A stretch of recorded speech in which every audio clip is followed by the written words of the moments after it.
नमस्कार विद्यार्थी मित्रांनो, अपूर्णांक या प्रकरणातलं हे दुसरं लेक्चर आपण या ठिकाणी सुरुवात करतोय. मागच्या लेक्चरमध्ये आपण व्यवहारी अपूर्णांक म्हणजे काय ते पाहिलं आहे. सो या लेक्चरमध्ये आपण दशांश अपूर्णांक सुरुवात करूया. दशांश अपूर्णांक म्हणजे काय? आपण व्यवहारी अपूर्णांक पाहिला होता a/b स्वरूपात ज्याला मांडता येतं आणि बीची किंमत शून्य नसते, नॉन झिरो असते, त्याला काय म्हणतो आपण? व्यवहारी अपूर्णांक म्हणतो, बरोबर. दशांश अपूर्णांक म्हणजे काय पाहिलं होतं आपण की a/b स्वरूपातच अपूर्णांकच, पण बीची किंमत काय असते? 10च्या घातांकात असते. 10च्या घातांकात म्हणजे काय मित्रांनो? 10च्या पटीत नाही बोललो मी, 10च्या घातांकात. 10चा पहिला घात 10, 10चा वर्ग 100, 10चा घन 1000, 10चा चौथा घात 10,000, बरोबर. सो याला म्हणतो आपण 10च्या घातांकात. क्लिअर आहे? सो अशा संख्या ज्यांचा छेद 10च्या घातांकात असतो म्हणजे कसा? 0.12, बरोबर आहे. मग आता हे लिहिताना कसं लिहिणार आपण? 12/10, सॉरी 12/100. दशांशानंतर किती घरं आहेत? 2 घरं आहेत, म्हणून इथं 2 शून्य आले. क्लिअर आहे? हे पण लॉजिक आहे. 2.3 दशांशानंतर किती घर आहे? 1 घर आहे ना, म्हणजे ह्याची किंमत किती असणार? 23/10. इथं 1 नंतर 1 शून्य. क्लिअर आहे? हे जर समजा 0.444 असं असतं तर याची किंमत कशी लिहिणार आपण? 444 आहे ना, सो 444 वरती लिहा छेद. दशांशानंतर किती घरं आहेत? 1 2 3, म्हणून एकावरती 3 शून्य, 1 2 3. क्लिअर आहे इथपर्यंत? बरोबर. आता पुढची स्टेप म्हणजे थोडंसं दशांश अपूर्णांक म्हणजे काय हे कळलं आपल्याला. आता दशांश अपूर्णांक वाचतो कसा आपण? दशांश अपूर्णांक वाचताना समजा काय दिले आपल्याला? 1.234. तर 234 नाही वाचायचं. वाचताना कसं वाचतो आपण? 1.234 असं वाचायचं. किंवा पुढचा अपूर्णांक आहे 0.345, बरोबर आहे. आणखीन एखादा आहे 23.14. क्लिअर आहे? हे दशांश अपूर्णांक म्हणजे काय कळलं. आणि जसं व्यवहारी अपूर्णांकामध्ये a/b तुलना a/b म्हणजे b पैकी a, बरोबर ना. 2/3. 2/3 म्हणजे काय? टोटल किती भाग झाले? 3 भाग. 3 भागांपैकी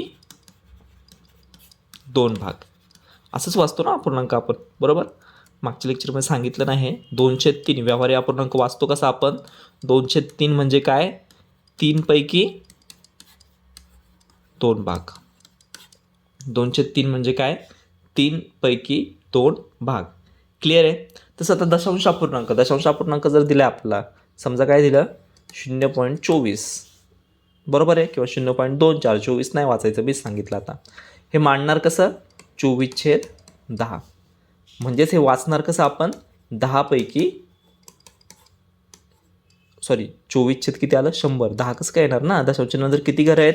2 घरं आहेत, बरोबर. म्हणजे 2 शून्य असलेलं काय? 100. क्लिअर आहे? सो काय वाचणार आहे आपण? 100 पैकी 24. किंवा हेच जर आता आपल्याला जर याच्यात करायचं संक्षिप्त रूप द्यायचं झालं तर काय होणार? पण 4ने भाग जातोय, 4×7 = 24, इथं 25×100. हे कसं वाचणार आपण? 25 पैकी 6. क्लिअर आहे? समजतंय? कशापैकी किती? अपूर्णांक म्हणजे काय? 2/3, 3 पैकी 2 भाग. ही पण कन्सेप्ट लक्षात घ्या. सेम दशांश अपूर्णांक 0.24 म्हणजे किती? 100 पैकी 24 असं पण वाचता आलं पाहिजे. सुरुवात करूया काही गुणधर्मांपासून. दशांश अपूर्णांकामध्ये उजवीकडे शेवटी कितीही शून्य मांडले तरी अपूर्णांकाची किंमत बदलत नाही. ठीक आहे? एक अपूर्णांक घेऊ आपण, 1.2. काय म्हणणं आहे यांचं?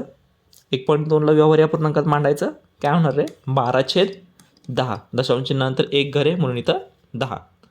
क्लिअर आहे? त्यांचं म्हणणं असं आहे की दशांश अपूर्णांकामध्ये उजवीकडे शेवटी कितीही शून्य, उजवीकडे म्हणजे कोणत्या साईडला? ह्या साईडला. कितीही शून्य मांडले तरी अपूर्णांकाची किंमत बदलत नाही. ओके, तर 1.2 आहे म्हणजे 1.20, 1 शून्य वाढवला. आता हे व्यवहारी अपूर्णांकात कसं मांडणार बरं? 120/100.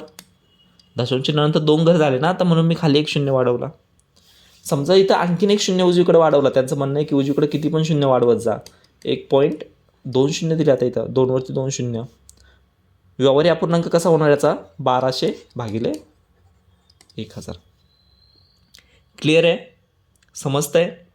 सो मित्रांनो लक्षात घ्या, या ठिकाणी तुम्ही जर इथं पाहिलं तर हा शून्य पुन्हा कॅन्सल होणार आहे, हे 2 शून्य पुन्हा कॅन्सल होणार आहे. सो शेवटी आपण येऊन जाऊन कुठे येणार आहे, 12.10लाच येणार आहे. म्हणजे आपली किंमत किती राहणार आहे, 1.2च राहणार आहे. म्हणजे काय की दशांश अपूर्णांकामध्ये उजवीकडे शेवटी कितीही शून्य मांडत गेलं तरी अपूर्णांकाची किंमत बदलत नाही. क्लिअर आहे? ओके. नेक्स्ट गुणधर्म, दशांश चिन्हाच्या डावीकडील संख्या हा पूर्णांक असून उजवीकडील संख्या अपूर्णांक असतात. डावीकडची पूर्णांक, उजवीकडची अपूर्णांक. व्यवहारी अपूर्णांकात पाहिलं आपण 2.2/3. 2 काय आहे, पूर्णांक आहे. 2/3 काय आहे, अपूर्णांक आहे. बरोबर का नाही? मग सेम अशाच लॉजिकने दशांश अपूर्णांकामध्ये समजा 2/43. 2/43चा अर्थ काय होतो, 2 काय आहेत, पूर्णांक आहेत. बरोबर. दशांश चिन्हानंतरच्या डावीकडची जी काय अंक आहे किंवा संख्या आहे ती पूर्णांक असते आणि उजवीकडची जी काय संख्या आहे किती आहे, 0.43, ही काय आहे, अपूर्णांक. क्लिअर आहे? दशांश चिन्हामध्ये डावीकडची संख्या पूर्णांक असते आणि उजवीकडची संख्या काय असते, अपूर्णांक असते. ठीक आहे. Next slide. दशांश अपूर्णांकामध्ये दशांश स्थळापासून दशांश चिन्हाकडे जाताना किंमत 10च्या पटीत वाढत जाते.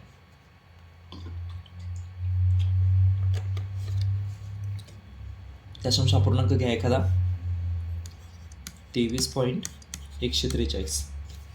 ठीक आहे. 23.143.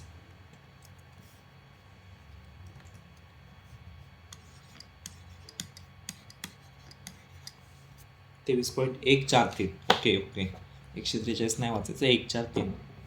आता काय सांगितलंय, दशांश अपूर्णांकामध्ये दशांश स्थळापासून दशांश चिन्हाकडे जाताना.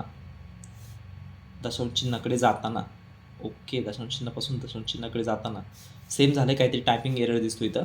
सांगायचं हेतू काय माहिती का, उजवीकडे चाललो ना, उजवीकडे आपण किंमत कमी होत जाते. किंमत काय होते, कमी होत जाते. आणि डावीकडे जर चाललो ना आपण तर किंमत काय होते, वाढत जाते. दशांश अपूर्णांकामध्ये दशांश स्थळापासून किंवा इथे काय, डावीकडे जाताना काय होतं, किंमत 10च्या पटीत वाढत जाते. उजवीकडे जाताना किंमत 10च्या पटीत कमी होत जाते. सेम आपलं जे याचं लॉजिक आहे, 231, एकक स्थान, दशक स्थान, शतक स्थान. बरोबर. डावीकडे किंमत वाढत जाते, उजवीकडे किंमत कमी होत जाते. सेम तेच लॉजिक दशांश अपूर्णांकामध्ये सुद्धा आहे. क्लिअर आहे? आता गंमत सांगतो की 10ने गुणणं, 100ने गुणणं, पण ठीक आहे, गुणाकारात येणार आहेत काही गोष्टी, आपण पुढे पाहू. दशांश अपूर्णांकाची बेरीज आणि वजाबाकी. एकदा फास्टमध्ये रिव्हिजन. दशांश अपूर्णांक म्हणजे काय, 0.24 पाहिला होता आपण. ज्याला आपण छेद 10 किंवा 10च्या घातांकात मांडतो त्याला काय म्हणतो आपण, दशांश अपूर्णांक म्हणतो. ठीक आहे. मग 24/100 हा काय झाला, व्यवहारी अपूर्णांकात कन्वर्जन झालं त्याचं. बरोबर. छेद काय आला, 100. 2 शून्य काय आहेत, 100 काय आहे, तर दशांश नंतर किती तिथं 2 घरं आहेत म्हणून. क्लिअर आहे? जमतंय, सिम्पल आहे. आता काय करायचं आहे, त्यांनी काय सांगितलं पुढची प्रॉपर्टी, की ह्याच्यामध्ये दशांश अपूर्णांकामध्ये इकडं किती पण शून्य मांडत जा, किंमत बदलत नाही. बरोबर आहे. इथून आपण सुरुवात केली ती. त्याच्यानंतर दशांश अपूर्णांकामध्ये समजा 1.23 डावीकडे पूर्णांक असतो, उजवीकडं अपूर्णांक असतो. त्याच्यानंतर आता शेवटच्या स्लाइडवर काय पाहिलं आपण, डावीकडे जाताना किंमत वाढत जाते, उजवीकडे जाताना किंमत कमी होत जाते. किती, 10च्या पटीत. क्लिअर आहे इथपर्यंत? ओके. फास्टमध्ये चला पुढं. दशांश अपूर्णांकाची बेरीज आणि वजाबाकी. दशांश अपूर्णांकाची बेरीज वजाबाकी करत असताना दशांश चिन्हाच्या खाली दशांश चिन्ह देऊन दोन्ही संख्यांमधील दशांश स्थळे समान करून घ्यावीत. हे सिंपल आहे. 1.05 अधिक 1.0009. ठीक आहे. आता काय सांगितलं, दशांश चिन्ह खाली दशांश चिन्ह आलं पाहिजे. मांडा. 1.05 दुसऱ्या याच्यामध्ये 1.0009. असं का केलं, कारण दशांश चिन्ह खाली दशांश चिन्ह आलं पाहिजे, बेसिक रूल. आता वरती तर 2च घरं दिलेत, खाली 4 घरं दिलेत. बरोबर. मग इथं आपला पहिला गुणधर्म आपल्याला उपयोगी पडतो. काय, की दशांश चिन्हानंतर इकडं उजवीकडं, बरोबर आहे ना, कितीही शून्य मांडत गेले तरी त्याची किंमत बदलत नाही. सो बाय डिफॉल्ट आपण इथं काय करू शकतो, 2 शून्य मांडू शकतो. Right or wrong? बरोबर का नाही? झाले आपले वरती 4 घरं, खाली 4 घरं. करा डायरेक्ट. 0 आणि 9 9, 0 आणि 0 0, 5 आणि 0 5, 0 आणि 0 0, पॉईंट इथे 1 आणि 1 2. किती आलं उत्तर 2.0509. क्लिअर आहे. लक्षात काय ठेवायचं आहे, दशांश चिन्हाच्या खाली दशांश चिन्ह आलं पाहिजे एवढंच लक्षात ठेवायचं आहे. क्लिअर आहे. जमल. जसं वजाबाकी बेरजेचं आहे तसंच कसलं असणार आपलं वजाबाकीचं. घ्या एखादं एक्झाम्पल. 1.98 वजा 0.002. ठीक आहे. कसं करणार 1.98 क्लिअर आहे वजा 0.002. आता काय मित्रांनो, दशांश चिन्हाच्या खाली दशांश चिन्ह आलं एवढंच करायचं आपल्याला, बरोबर. आता इथं 3 घरं आहेत दशांश चिन्हानंतर, इथं किती घरं आहे 2च घरं आहे, म्हणजे इथं काय करणार आपण 0 वाढवणार, बरोबर. आता काय करायचं 0तून 2 गेला, बरोबर. हातचा घ्यावा लागणार 1. 10तून 2 गेले 8. हातचा घेतला म्हणून इथे 1 मांडला. 8तून 1 गेला 7. 9 तसेच राहिले. 1तून 0 गेला 1. दशांश चिन्हाच्या खाली तसंच.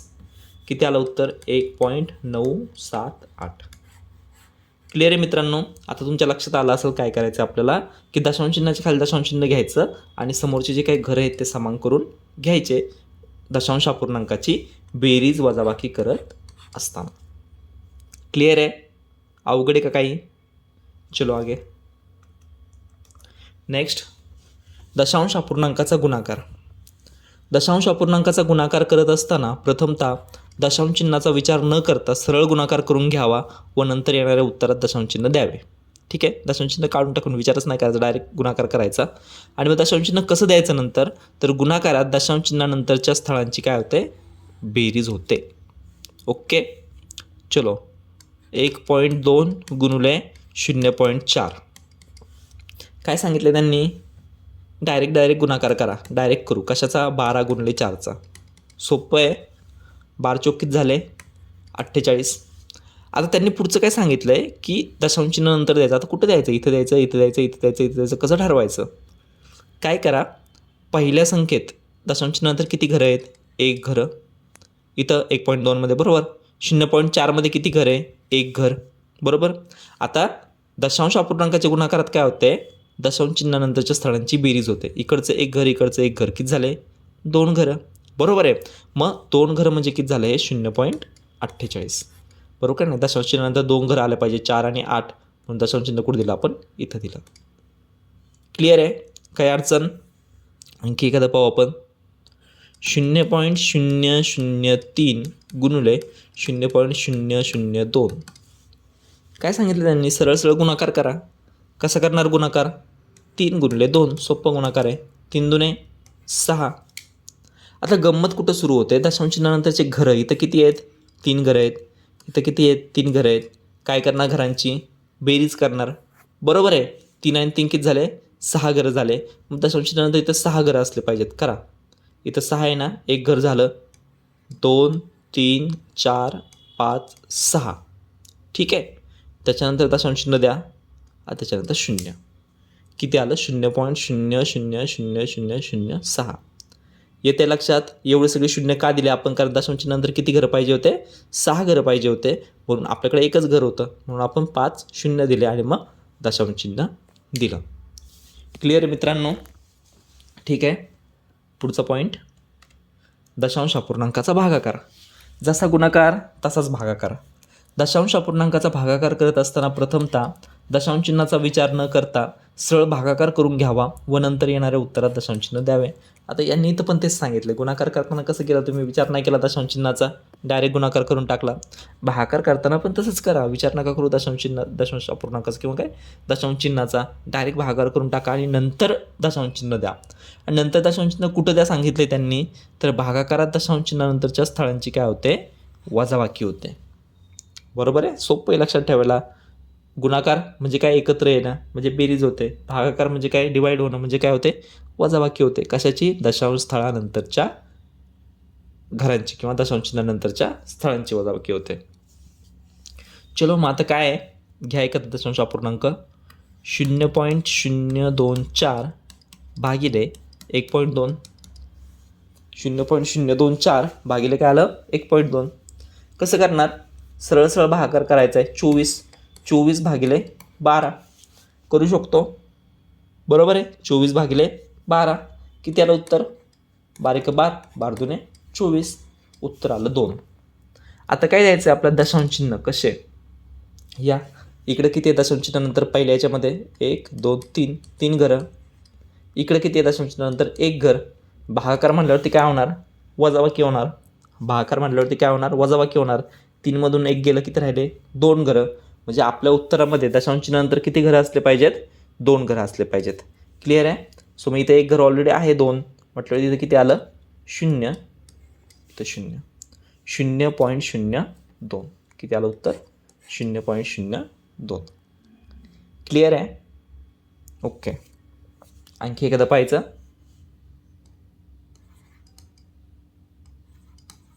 .004 भागिले 0.04.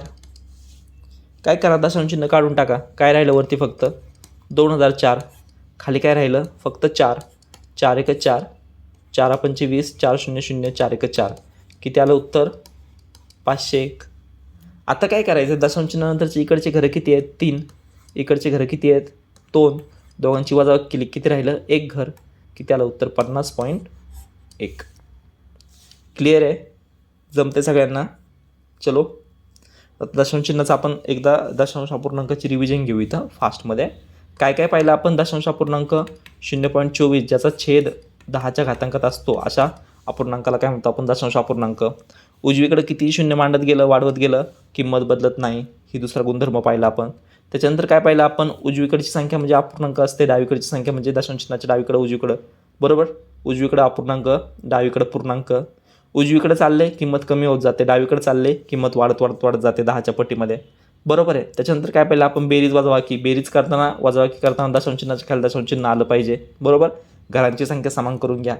गुणाकार करताना, भागाकार करताना डायरेक्ट गुणाकार करा, डायरेक्ट भागाकार करा. जे काही उत्तर येईल, जर गुणाकार असेल तर दशांश चिन्हानंतरच्या घरांची बेरीज करा, जर भागाकार असेल तर दशांश चिन्हानंतरच्या घरांची काय करा? वजाबाकी करा. क्लिअर आहे इथपर्यंत? चलो, एक्झाम्पल पाहू आपण काही. सिंपल आहे. आता एकदम बेसिक आहे हे. पुढचं जे काही लेक्चर आहे त्या लेक्चरमध्ये आपण अपूर्णांकामधले थोडेसे ॲडव्हान्स नाही म्हणू शकत, पण शाब्दिक उदाहरणं पाहणार आहे. आता ह्याच्यातले कॅल्क्युलेशनमधले ॲडव्हान्स एक्झाम्पल तुम्हाला मागच्या लेक्चरमध्ये पण सांगितलं. सिम्प्लिफिकेशन किंवा सरळ रूप द्या, हा आपण काय केलेला आहे? पूर्ण सिम्प्लिफिकेशन. ओके, सरळ रूप द्या हे काय करणार आहे आपण? हा चॅप्टरच सेपरेट टाकला आहे, प्रकरणच सेपरेट टाकलं आहे, 6 लेक्चर टाकले त्याच्यात. बरोबर?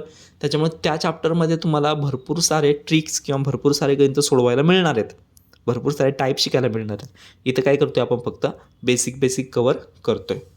चलो, बेरीज दिले. दशांश अपूर्णांकाखाली दशांश चिन्हाखाली दशांश चिन्ह आलं पाहिजे. 3.24, इथं 2.1. बरोबर? इथं काहीच नाही, इथं 2 घर आहेत, इथं 1 घर आहे. इकडे 1 शून्य मांडून द्या.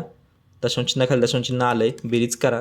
4 आणि 0 4, 2 आणि 1 3, दशांश चिन्ह आणि दशांश चिन्ह 3 आणि 2 5, 5.34. क्लिअर आहे? ओके. चलो नेक्स्ट.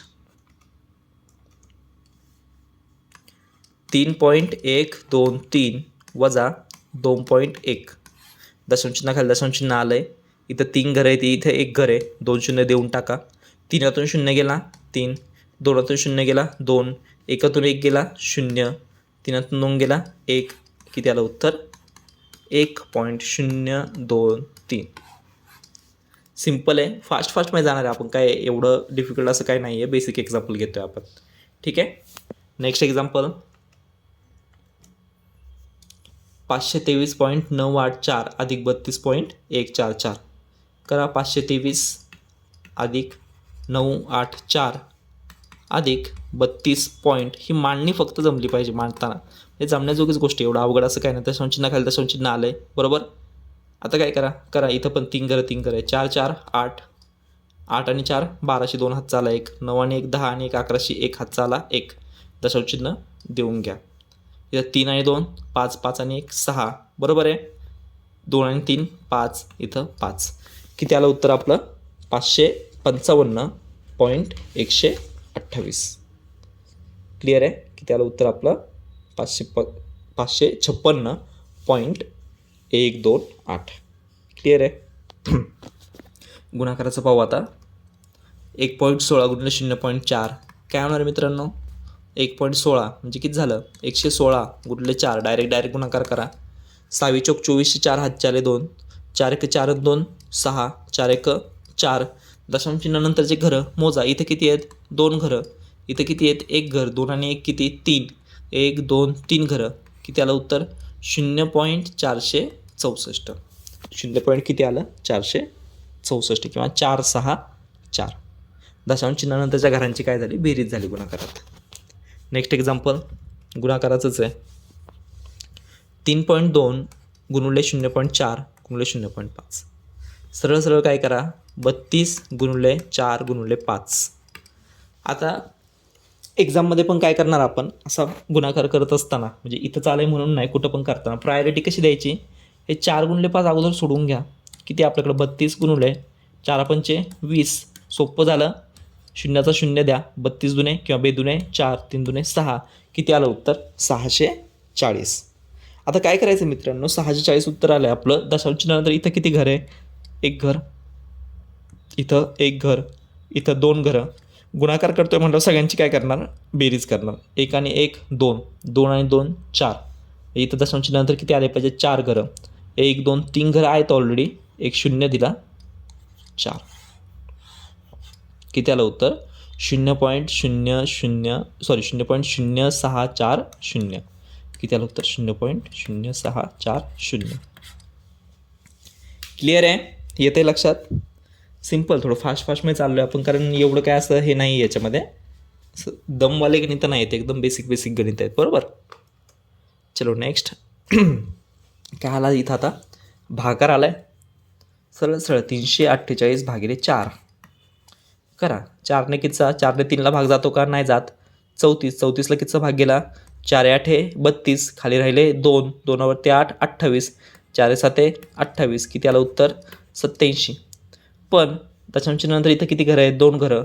इथं किती घर आहे 1 घर. काय होणार त्यांची वजाबाकी होणार बरोबर. 2 वजा 1 म्हणजे किती आलं 1 घर. म्हणजे फायनल आन्सरमध्ये आपल्याला काय द्यायचं आहे 1 घर द्यायचं आहे. किती आलं उत्तर 8.7. करेक्ट आहे. चला फास्ट मित्रांनो लक्षात घ्या. बेसिक सर पुन्हा सांगतात. स्टार्टिंग तुम्हाला ऐकून हे बोर झालं असेल का बेसिक सर किती एकच शब्द पुन्हा ज्यावेळेस एंडला पोचणार आहे आपण त्यावेळेस तुम्हाला कळणार आहे पाया पक्का इमारत मजबूत. एवढंच लक्षात ठेवायचं पाया पक्का इमारत मजबूत. चलो नेक्स्ट भागाकाराचं आहे.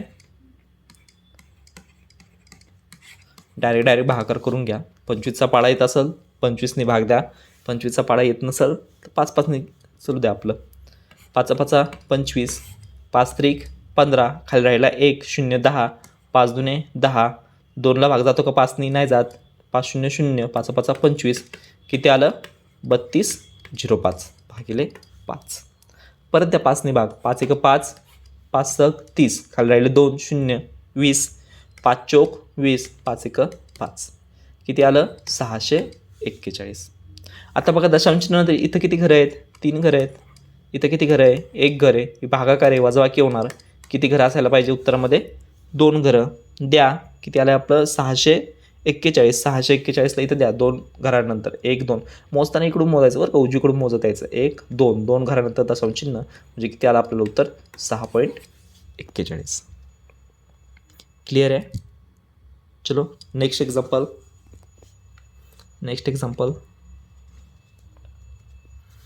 12.5 भागिले 0.005. चला एक थोडीशी कन्सेप्ट आली आता इथं. बरं झालं हे पण गणित ॲड केलं आहे म्हणजे थोडं शिकता पण येईल. सरळ भागाकार करायचा आहे. 125 भागिले 5 उत्तर आलं 25. आता दशांश चिन्हानंतर इथं किती घर आहे 1 घर आहे. इथं किती घरं आहेत 3 घरं आहेत. भागाकारामध्ये वजाबाकी होणार तर किती आलं वजा 2 घरं. आता वजा 2 घरं कशी द्यायचे क्लिअर आहे. वजा 2 घरं कशी द्यायचे 2 घरं असते तर दशांश चिन्ह दिलं असतं आपण 0.25 दिलं असतं. आता वजा 2 घरं कशी द्यायचे ज्या वेळेस वजा येईल त्यावेळेस काय करायचं 2 शून्य इथं वाढवायचे. किती घरं आहेत वजा 2 आहेत ना 2 शून्य इथं वाढवा.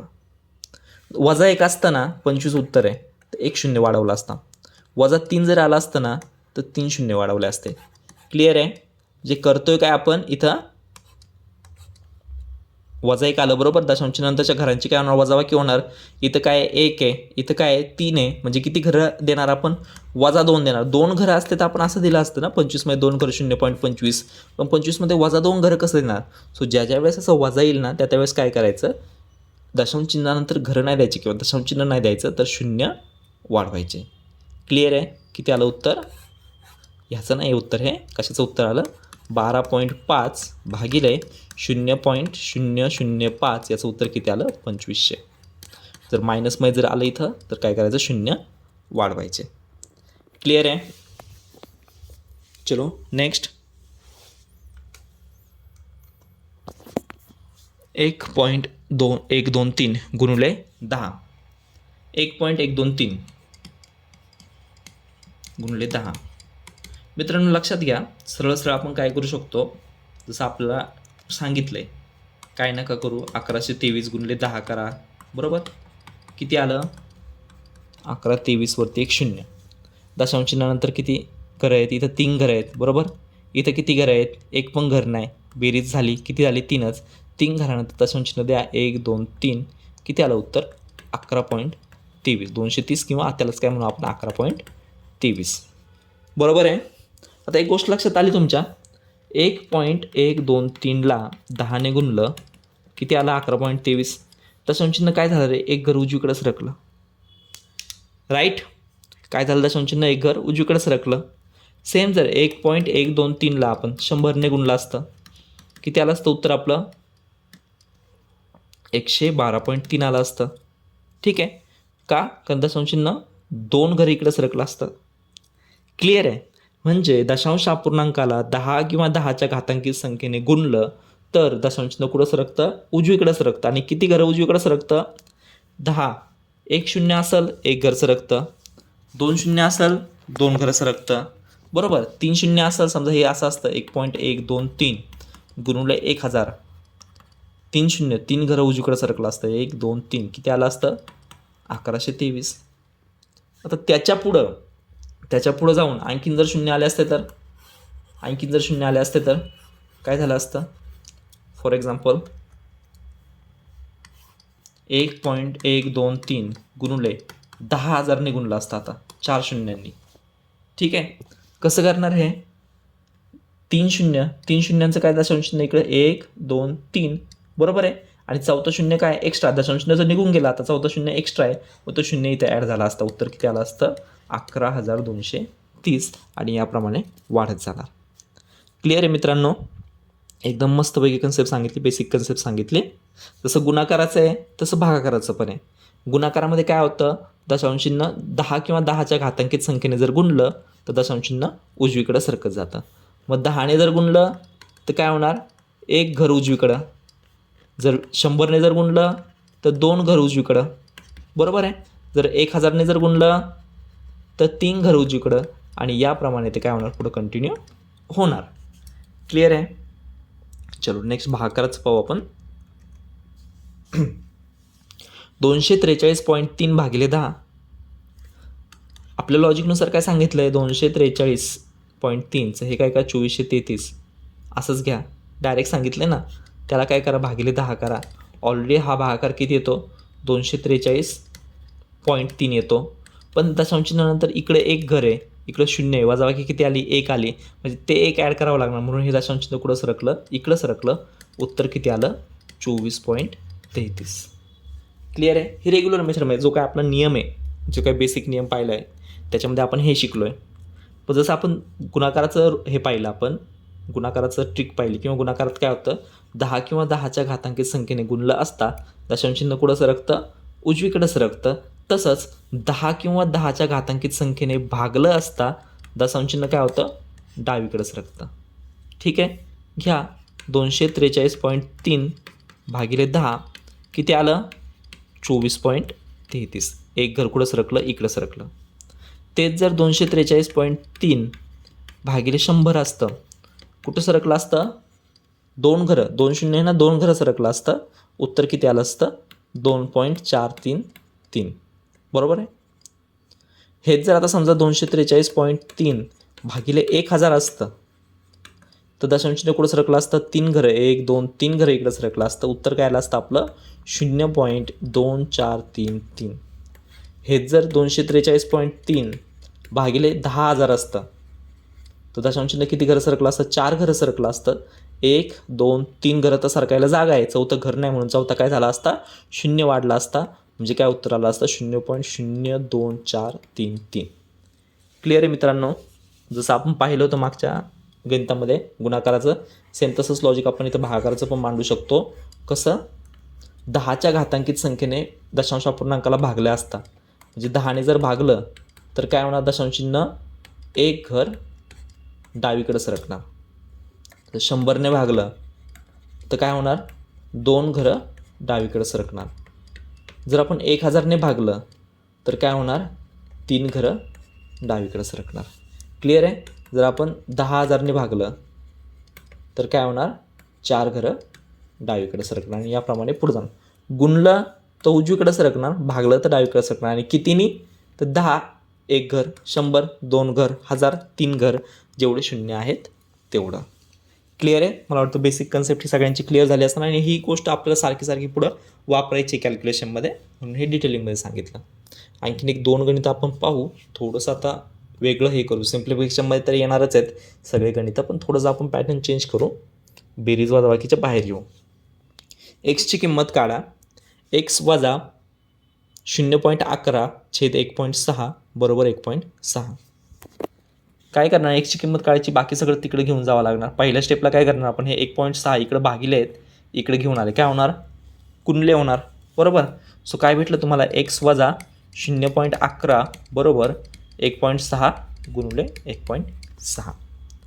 क्लिअर आहे. आता काय करा, एक्स वजा 0.11 बरोबर 1.6 गुणले 1.6. 1.6 म्हणजे काय 16 गुणले 16 करा. 16चा वर्ग किती असतो 256. क्लिअर आहे. असंच करणार. आणि दशांश चिन्हानंतर घरं किती आहेत त्यांची बेरीज करा. दशांश चिन्हानंतर इथं एक घर इथं एक घर, किती झाले 2 घरं 2.56. किती आलं 2.56. क्लिअर आहे. आता काय करा, एक्सची किंमत काढायची. 0.11 इकडं वजा आहे तिकडे घेऊन जा, अधिक होतील. एक्स बरोबर काय भेटलं 2.56 अधिक 0.11. 2.56 अधिक 0.11. क्लिअर आहे. करा मग एक्सची किंमत किती आली डायरेक्ट. आता हे कसं करणार 2.56 अधिक 0.11. दशांश चिन्ह खाली दशांश चिन्ह घ्या. 2 आणि 0 2, सॉरी कुठून कर देणार आपण, असं करायचं नाही, एकक स्थानाकडून यायचे. 6 आणि 1 7 बरोबर, 5 आणि 1 6. दशांश चिन्ह खाली दशांश चिन्ह देऊन घ्या. 2 आणि 0 2. किती आलं उत्तर 2.67. क्लिअर आहे मित्रांनो. येते लक्षात. अवघड असं काहीच नाही आहे. आणखी एक शेवटचं सेम टाईपचं गणित पाहू आपण, म्हणजे हे लेक्चर आपल्याला स्टॉप करता येईल. एक्सची किंमत काढा. ठीक आहे. सेम याला कुठे घेऊन जाणार आपण, इकडे घेऊन जाणार. इकडे भागिले, इकडे गेल्यानंतर काय होणार 0.5 इकडे काय छेदात आहे म्हणजे काय भागिले, इकडे गुणले जाणार म्हणजे काय अंशात जाणार. सो एक्स वजा 0.7 बरोबर 0.6 गुणले 0.5. करा दोघांचा गुणाकार. एक्स वजा 0.7 तसेच राहिले. 5 आणि 6चा गुणाकार करा. 6 पंचे 30 आलं, बरोबर आहे. आता काय करायचं, दशांश चिन्हानंतर इथं किती घरं आहेत एक घर, इथं किती घर आहे एक घर. दोघांची काय होणार बेरीज होणार, म्हणजे 2 1 आणि 2 2 चिन्हानंतर काय द्यायचं आपल्याला दशांश चिन्ह. 2 घरानंतर दशांश चिन्ह द्यायचं. क्लिअर आहे. जे किती आलं 0.30. आता 0.7 इकडे काय आहेत वजा आहे, तिकडे गेल्यानंतर काय होणार अधिक. मग एक्स बरोबर काय भेटलं आपल्याला 0.30 अधिक 0.7. करा मग 0.30 अधिक 0.7 किती आलं, इथं काय नाही म्हणून 0 द्या. 0 0 0 3 आणि 7 10शी 0 हात चाला 1 1.00 म्हणजेच एक्सची किंमत किती आली 1. क्लिअर आहे. सो अशा प्रकारे हे लेक्चर आपण या ठिकाणी स्टॉप करूया. भरपूर सारं आपण बेसिक कवर केलं आहे. बेसिक म्हणण्यापेक्षा गणितं किती सोडवले आहेत, गणितं कसे सोडवले आहेत ह्याच्यापेक्षा आहे ना सगळे रूल तुमच्या डोक्यात किती पक्के बसले आहेत. म्हणजे भागिले 10 कसं, गुणले 10 कसं, दशांश चिन्ह इकडे फिरवायचं का तिकडे फिरवायचं. कारण मित्रांनो आपली जी टॅगलाईन आहे किंवा ब्रँड लाईन आहे आपल्या हवेत गणितं सोडवण्याची पद्धती. सो ज्यावेळेस तुम्हाला हवेत कॅल्क्युलेशन करायचं आहे ना, सो हवेत कॅल्क्युलेशन करताना हे सगळं व्हिज्युलाइज झालं पाहिजे डोळ्यांसमोर. पेन आणि पेपर नाही वापरायचं आहे. तर हे सगळं डोळ्यांसमोर व्हिज्युलाइज झालं पाहिजे. तेवढ्या वेळा ते डोक्यात गेलं पाहिजे. कुठं प्लस करायचं कुठं मायनस करायचं हे तेवढं पक्कं झालं पाहिजे. म्हणून हा सगळा प्रपंच आपण हे जे काही करतोय बेसिक जे काही पक्क करतोय ते सगळं तुम्हाला ॲडव्हान्सपर्यंत घेऊन जाण्यासाठी करतोय. सो पहिल्या लेक्चरमध्ये अपूर्णांकातले 2 लेक्चर आपण कंप्लीट केले. पहिल्याच्यात आपण व्यवहारी अपूर्णांक पाहिला, दुसऱ्याच्यात आपण दशांश अपूर्णांक पाहिला. आता तिसरं जे शेवटचं लेक्चर आहे त्याच्यामध्ये आपण शाब्दिक उदाहरणं काही पाहू, प्लस आवर्ती अपूर्णांक किंवा आवर्त अपूर्णांक, आवर्ती अपूर्णांक हा टॉपिक राहिला तो आपण त्या लेक्चरमध्ये कव्हर करू. हे लेक्चर आपण इथं स्टॉप करू.